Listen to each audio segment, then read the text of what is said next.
Um vestido laranja desbotado, um boné rosa manchado de sangue e uma calcinha branca rasgada. Estas foram as únicas testemunhas silenciosas encontradas em 2013 dentro de um caminhão enterrado nas montanhas de Chihuahua. Pertences que estiveram esperando 19 anos sob a terra para contar a verdade sobre o horror que viveu Isabela Martínez, uma menina loira de 12 anos, antes de morrer junto com seu pai caminhoneiro em março de 1994. Quem foi capaz de assassinar brutalmente um pai e estuprar sua filha pequena? Por que enterraram o caminhão completo como se fosse uma tumba gigante? Como conseguiram ocultar este crime atroz durante quase 2 décadas? A resposta estava sepultada sob toneladas de terra, esperando que alguém tivesse a coragem de desenterrar uma verdade que faria tremer toda uma comunidade. Uma verdade tão perturbadora que alguns preferiam que permanecesse enterrada para sempre. Esta é a história mais sombria que as montanhas do México guardaram, até agora. Certifique-se de se inscrever no canal para não perder mais casos como este. Me conte nos comentários de onde você está assistindo. Nas montanhas de Chihuahua, México, o ano de 1994 marcaria para sempre a vida de uma pequena comunidade. Roberto Martínez, caminhoneiro de 60 anos com bigode espesso e mãos calejadas pelo trabalho, vestia sua característica camisa xadrez vermelha e jeans desbotado quando saiu de casa naquela manhã fria de março. Seu boné preto simples cobria parcialmente seus cabelos grisalhos. Ao seu lado, sua filha Isabela, de apenas 12 anos, exibia seu vestido laranja favorito e seu boné rosa, seus cabelos loiros brilhando sob o sol matinal com aquele corte típico dos anos 90 que tanto gostava. A rota que Roberto conhecia como a palma da mão se estendia de Chihuahua até pequenos povoados mineiros. Isabela havia insistido em acompanhar o pai durante as férias escolares, uma tradição que compartilhavam a cada ano. A menina adorava essas viagens, vendo paisagens que mudavam constantemente enquanto seu pai lhe contava histórias de seus anos na estrada. Mas naquele dia, algo terrível aconteceria. Roberto e Isabela nunca chegaram ao seu destino. O caminhão Kenworth azul de Roberto, com a placa que a comunidade conhecia bem, simplesmente desapareceu junto com seus ocupantes. Os primeiros relatos chegaram quando Roberto não compareceu a um compromisso de carregamento programado no povoado de San Miguel. Os familiares esperaram, pensando em uma pane mecânica ou atraso por causa do clima. Quando as horas passaram sem notícias, a preocupação se transformou em desespero. Maria Helena, esposa de Roberto e mãe de Isabela, contatou as autoridades locais. Porém, em 1994, os sistemas de comunicação e rastreamento eram limitados. As estradas montanhosas de Chihuahua escondiam muitos segredos, e a busca inicial se concentrou nas vias principais e desfiladeiros conhecidos por acidentes. A investigação policial foi rudimentar. Os oficiais tomaram depoimentos básicos, registraram a descrição do veículo e estabeleceram um perímetro de busca limitado. A falta de tecnologia moderna e recursos adequados transformou a busca em uma tarefa quase impossível. Dias se tornaram semanas, e semanas se tornaram meses, sem qualquer rastro de Roberto e Isabela Martínez. O desaparecimento de Roberto e Isabela abalou profundamente a comunidade de caminhoneiros e todo o povoado. Roberto era conhecido por sua honestidade e trabalho árduo, um homem respeitado que ajudava outros motoristas em dificuldades e sempre tinha um sorriso para as crianças do bairro. Isabela, por sua vez, era uma estudante brilhante, querida por seus professores e colegas de classe. Os vizinhos organizaram brigadas de busca voluntárias que percorreram cânions, estradas secundárias e áreas remotas durante meses. Cada pista falsa renovava a esperança e depois a quebrava novamente. Foram relatados avistamentos do caminhão azul em diferentes estados, mas nenhum se mostrou verdadeiro. A família Martínez ofereceu recompensas que para eles representavam grandes sacrifícios financeiros. Maria Helena, devastada pela perda, manteve acesa uma vela na janela de sua casa todas as noites durante anos, esperando o retorno de seu marido e filha. Os irmãos mais velhos de Isabela, já adultos, continuaram pressionando as autoridades para manter o caso ativo, mas gradualmente a atenção oficial diminuiu. O contexto social dos anos 90 no México não favorecia investigações extensas para famílias da classe trabalhadora. Os recursos policiais se concentravam em casos de maior visibilidade pública ou que envolvessem pessoas de influência política ou econômica. A família Martínez, sendo gente humilde e trabalhadora, enfrentou a dura realidade de um sistema que não priorizava sua tragédia. Os rumores começaram a circular pelo povoado. Alguns sugeriam que Roberto havia fugido com dinheiro de alguma carga, outros pensavam em sequestros relacionados ao narcotráfico que começava a se expandir na região. Essas especulações machucaram profundamente a família, que conhecia o caráter íntegro de Roberto e a inocência de Isabela. Com o passar dos anos, o caso foi oficialmente arquivado como desaparecimento sem solução. Os arquivos foram guardados em caixas empoeiradas no porão da delegacia local, junto a dezenas de outros casos que jamais encontraram solução. Os anos passaram lentamente para a família Martínez. Maria Helena envelheceu prematuramente, seus cabelos ficaram completamente brancos e seu rosto se marcou com as linhas da dor constante. Nunca se casou novamente, dedicando sua vida a manter viva a memória de seu marido e filha desaparecidos. A cada aniversário do desaparecimento, organizava missas na igreja local e colocava fotografias de Roberto e Isabela no altar. Os irmãos de Isabela seguiram com suas vidas, mas a ausência de sua irmã mais nova deixou um vazio impossível de preencher. Alguns se mudaram para outras cidades, incapazes de suportar as lembranças constantes. Outros permaneceram perto de sua mãe, oferecendo apoio emocional, mas sem poder dar-lhe as respostas que desesperadamente precisava. A comunidade de caminhoneiros também mudou com o tempo. Novas gerações de motoristas tomaram as estradas, muitos deles sem conhecer a história de Roberto Martínez. Os avanços tecnológicos transformaram a indústria do transporte, sistemas de rastreamento GPS, comunicações por rádio mais eficientes e melhores protocolos de segurança. Ironicamente, esses avanços chegaram tarde demais para ajudar na busca original. A paisagem física da região também se modificou. Novas estradas foram construídas, velhos caminhos foram abandonados, e o desenvolvimento urbano mudou a geografia que Roberto conhecia tão bem. Minas que estavam ativas em 1994 fecharam suas operações, e outras novas abriram em diferentes localizações. Durante esses anos, ocasionalmente surgiam novas pistas. Um caminhoneiro aposentado lembrava de ter visto um veículo similar abandonado em algum lugar remoto anos antes. Um trabalhador da construção mencionava ter encontrado restos metálicos que poderiam pertencer a um caminhão. Cada uma dessas pistas era investigada superficialmente, mas nenhuma conduzia a resultados concretos. A tecnologia de comunicação também evoluiu. A internet chegou gradualmente às comunidades rurais, e com ela, novas formas de divulgar informações sobre pessoas desaparecidas. Maria Helena aprendeu a usar computadores básicos para publicar fotografias de Roberto e Isabela em sites dedicados a casos não resolvidos. Em 2013, o panorama da investigação criminal no México havia mudado significativamente. Uma nova geração de investigadores, melhor treinados e com acesso à tecnologia avançada, começou a revisar casos antigos não resolvidos. O detetive Luiz Hernandes, de 35 anos, especializado em desaparecimentos, havia desenvolvido uma reputação por resolver casos que outros consideravam impossíveis. Hernandes havia crescido em uma família de policiais e estudado criminologia na Universidade Nacional. Sua abordagem metódica e persistência o distinguiam de seus colegas. Quando foi designado para a unidade de casos arquivados de Chihuahua, uma das primeiras pastas que chamou sua atenção foi a de Roberto e Isabela Martínez. Ao revisar o arquivo original, Hernandes notou imediatamente as deficiências na investigação inicial. Os protocolos de busca haviam sido inadequados, as entrevistas superficiais e a documentação incompleta. Decidiu reabordar o caso com métodos modernos e uma perspectiva nova. Sua primeira ação foi contactar Maria Helena Martínez, que então tinha 78 anos, mas mantinha uma memória clara dos eventos. A mulher recebeu o detetive com uma mistura de esperança renovada e ceticismo ganho por anos de decepções. Hernandes lhe assegurou que aplicaria todos os recursos disponíveis para encontrar respostas. O detetive começou por digitalizar toda a informação do caso original, criando uma base de dados detalhada com datas, localizações, depoimentos e evidências. Utilizou software de mapeamento para identificar todas as rotas possíveis que Roberto poderia ter tomado naquele dia fatídico de março de 1994. Hernandes também implementou técnicas de criação de perfil criminal mais sofisticadas. Analisou o comportamento histórico de Roberto, suas rotas habituais, seus contatos comerciais e qualquer ameaça potencial que pudesse ter enfrentado. Esta análise revelou padrões que a investigação original havia ignorado. Uma das primeiras decisões importantes de Hernandes foi expandir geograficamente a área de busca. A investigação original havia se concentrado num raio de 50 quilômetros ao redor da última localização conhecida de Roberto. Hernandes ampliou este raio para 200 quilômetros, reconhecendo que o caminhão poderia ter viajado muito mais longe antes que a tragédia ocorresse. O detetive Hernandes implementou uma estratégia de investigação que combinava tecnologia moderna com trabalho de campo intensivo. Utilizou bases de dados governamentais atualizadas para rastrear qualquer registro do caminhão de Roberto que houvesse passado despercebido na investigação original.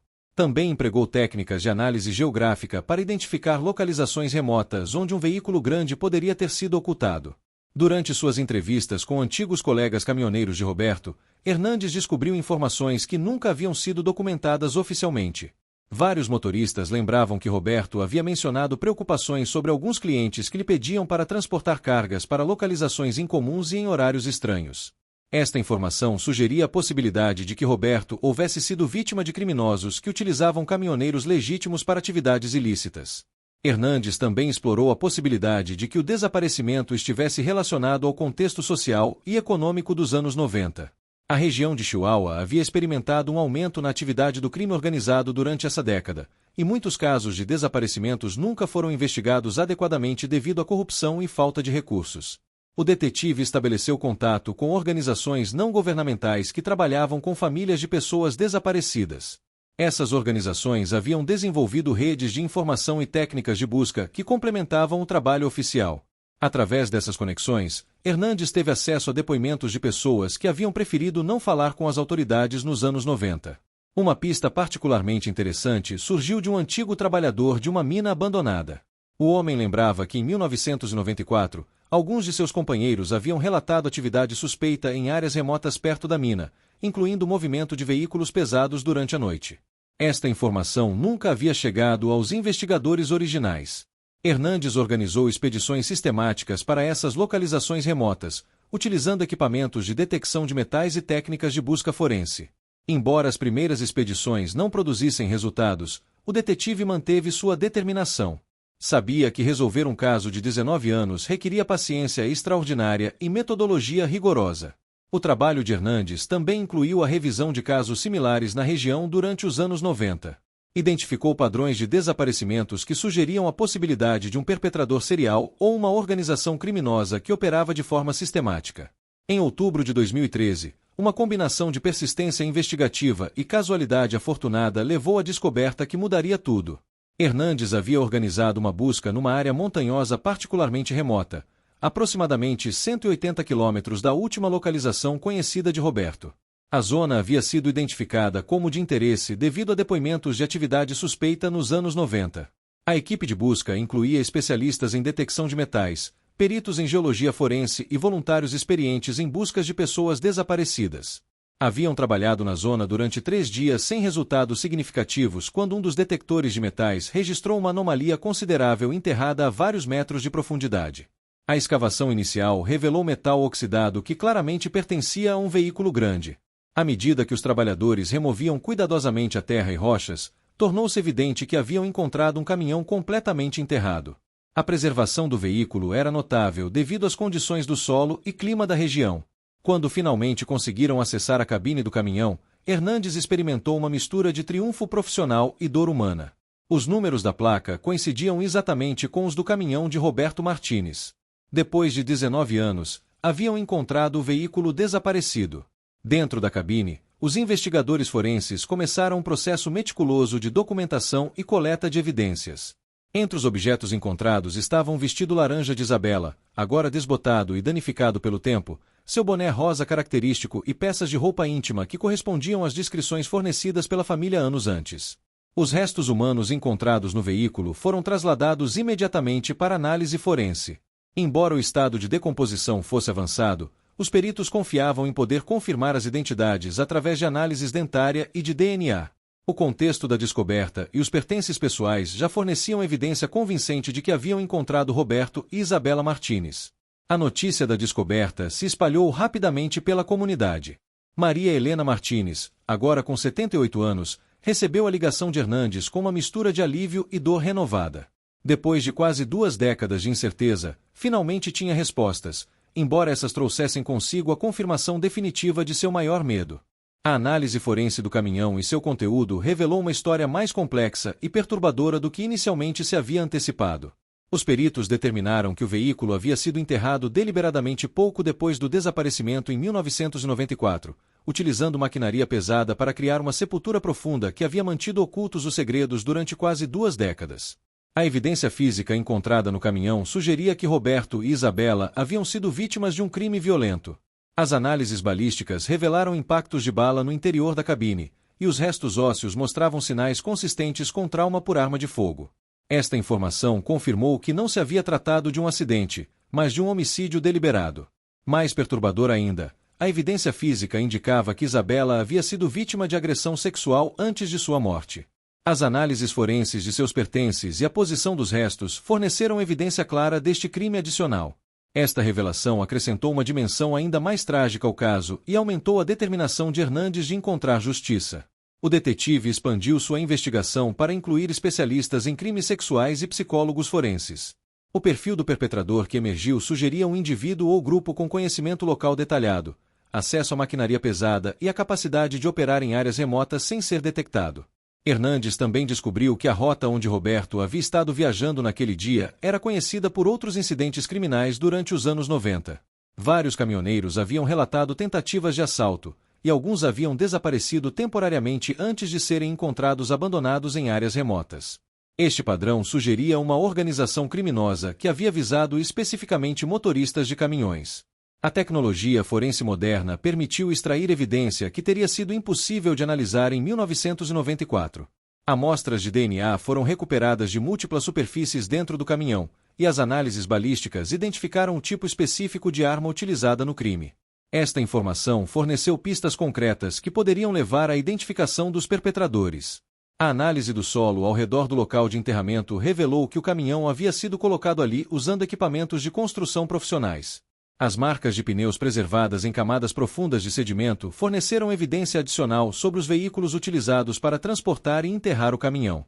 Com evidência forense sólida em mãos, Hernandes começou a fase mais complexa de sua investigação: identificar e localizar os perpetradores depois de 19 anos. Utilizou bases de dados criminais atualizadas para buscar indivíduos com antecedentes de crimes similares que houvessem estado ativos na região durante os anos 90.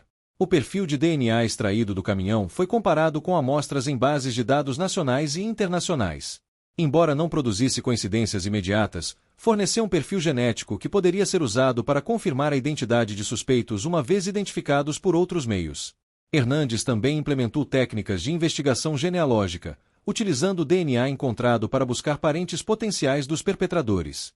Esta metodologia inovadora havia demonstrado sucesso em outros casos arquivados e representava uma ferramenta poderosa para resolver crimes antigos. A investigação de registros de maquinaria pesada dos anos 90 revelou informação valiosa. Hernandes identificou empresas de construção e empreiteiros que haviam tido acesso ao tipo de equipamentos necessários para enterrar o caminhão. Os registros de funcionários dessas empresas forneceram uma lista de suspeitos potenciais. Um dos nomes que surgiu repetidamente na investigação era o de Esteban Morales, um empreiteiro de 45 anos em 1994 que havia trabalhado em vários projetos de construção na região. Morales havia tido antecedentes de violência doméstica e havia sido suspeito em outros casos de agressão, embora nunca houvesse sido condenado por crimes graves. Quando Hernandes tentou localizar Morales, descobriu que havia morrido em 2008 num acidente de construção.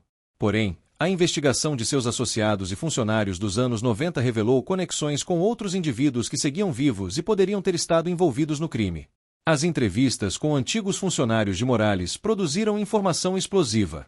Vários trabalhadores lembravam que Morales havia retornado de um trabalho em março de 1994 com comportamento extremamente nervoso e havia despedido subitamente vários funcionários sem explicação. Um dos trabalhadores lembrava de ter visto um caminhão azul na propriedade de Morales por volta daquela data. A investigação também revelou que Morales havia estado envolvido em atividades criminais mais amplas, incluindo roubo de carregamentos de caminhões e lavagem de dinheiro através de suas operações de construção legítimas. Embora Esteban Morales houvesse morrido, Hernandes identificou dois de seus antigos associados que seguiam vivos, Carlos Mendoza e Fernando Ruiz, ambos agora na casa dos 60 anos. A evidência sugeria que esses homens haviam participado diretamente no assassinato de Roberto e Isabela Martínez e no encobrimento subsequente. Mendoza foi preso em sua casa em Chihuahua em dezembro de 2013. Ruiz havia tentado fugir quando soube que a investigação estava se aproximando, mas foi capturado na fronteira com os Estados Unidos. Ambos os homens inicialmente negaram qualquer conhecimento do crime, mas a evidência forense era esmagadora. Durante os interrogatórios, gradualmente emergiu a história completa do que havia acontecido em março de 1994. Morales, Mendoza e Ruiz haviam estado operando um esquema de roubo de carregamentos, interceptando caminhoneiros em rotas remotas e roubando suas cargas. Roberto Martins havia sido selecionado como alvo porque transportava um carregamento particularmente valioso. A presença de Isabela no caminhão havia complicado seus planos originais. Os criminosos haviam planejado inicialmente apenas roubar o carregamento e deixar Roberto ir, mas a presença de uma testemunha menor de idade havia escalado a situação. Morales havia tomado a decisão fatal de eliminar ambas as testemunhas. A confissão de Mendoza revelou os detalhes mais perturbadores do crime. Confirmou que Isabela havia sido agredida sexualmente por Morales antes de ser assassinada junto com seu pai. Os três homens haviam trabalhado juntos para enterrar o caminhão usando equipamentos de construção da empresa de Morales. Durante quase 2 décadas, os três homens haviam guardado o segredo, embora a culpa houvesse afetado suas vidas de diferentes maneiras. Ruiz havia desenvolvido problemas de alcoolismo e havia tido múltiplos encontros com a lei por delitos menores. Mendoza havia tentado manter uma vida normal, mas havia sofrido de depressão crônica e isolamento social. As confissões forneceram um fechamento que a família Martins havia buscado durante 19 anos, embora também confirmassem seus piores temores sobre o destino de Roberto e Isabela. O julgamento de Carlos Mendoza e Fernando Ruiz atraiu a atenção nacional no México, não apenas pela natureza brutal dos crimes, mas também por representar um exemplo de como a persistência investigativa e os avanços tecnológicos podiam trazer justiça a famílias que haviam esperado décadas por respostas. Maria Helena Martins, agora com 79 anos, testemunhou durante o julgamento com uma dignidade notável que comoveu todo o tribunal. Seu depoimento sobre os 19 anos de incerteza e dor ressoou profundamente com o júri e o público. Apesar de sua idade avançada e saúde frágil, Maria Helena demonstrou uma força extraordinária enquanto descrevia o impacto que o desaparecimento havia tido em sua família. Mendoza foi condenado a 40 anos de prisão por homicídio agravado e agressão sexual. Ruiz recebeu uma sentença de 35 anos como cúmplice. Embora nenhuma sentença pudesse devolver a vida a Roberto e Isabela, as condenações proporcionaram uma sensação de justiça que havia estado ausente durante quase 2 décadas. O detetive Luiz Hernandes foi reconhecido por seu trabalho excepcional em resolver o caso. Sua metodologia e persistência se tornaram um modelo para outros investigadores que trabalhavam em casos arquivados. Hernandes estabeleceu um protocolo que foi adotado por outras unidades policiais no México para reabordar desaparecimentos não resolvidos. A família Martins finalmente pôde realizar um funeral apropriado para Roberto e Isabela. A cerimônia reuniu centenas de membros da comunidade que haviam mantido viva a memória da família durante os anos de incerteza. Maria Helena pôde finalmente apagar a vela que havia mantido acesa em sua janela durante 19 anos. O caso também teve implicações mais amplas para a sociedade mexicana. Destacou a importância de não abandonar casos de pessoas desaparecidas, independentemente do tempo transcorrido ou do status social das vítimas. Também demonstrou como os avanços em tecnologia forense podiam proporcionar novas oportunidades para resolver crimes antigos.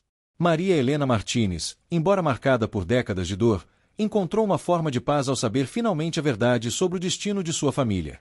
Tornou-se uma defensora de outras famílias com membros desaparecidos, trabalhando com organizações não governamentais para manter pressão sobre as autoridades para investigar casos similares. A história de Roberto e Isabela Martins se tornou um lembrete poderoso de que a justiça, embora tardia, continua sendo justiça, e que a verdade tem o poder de curar até mesmo as feridas mais profundas do tempo. Se você chegou até aqui e quer ver mais histórias como esta, te convido a se inscrever no canal e ativar o sininho de notificações para não perder nenhuma história. Deixe seu like para que possamos continuar compartilhando mais histórias como esta. Até a próxima!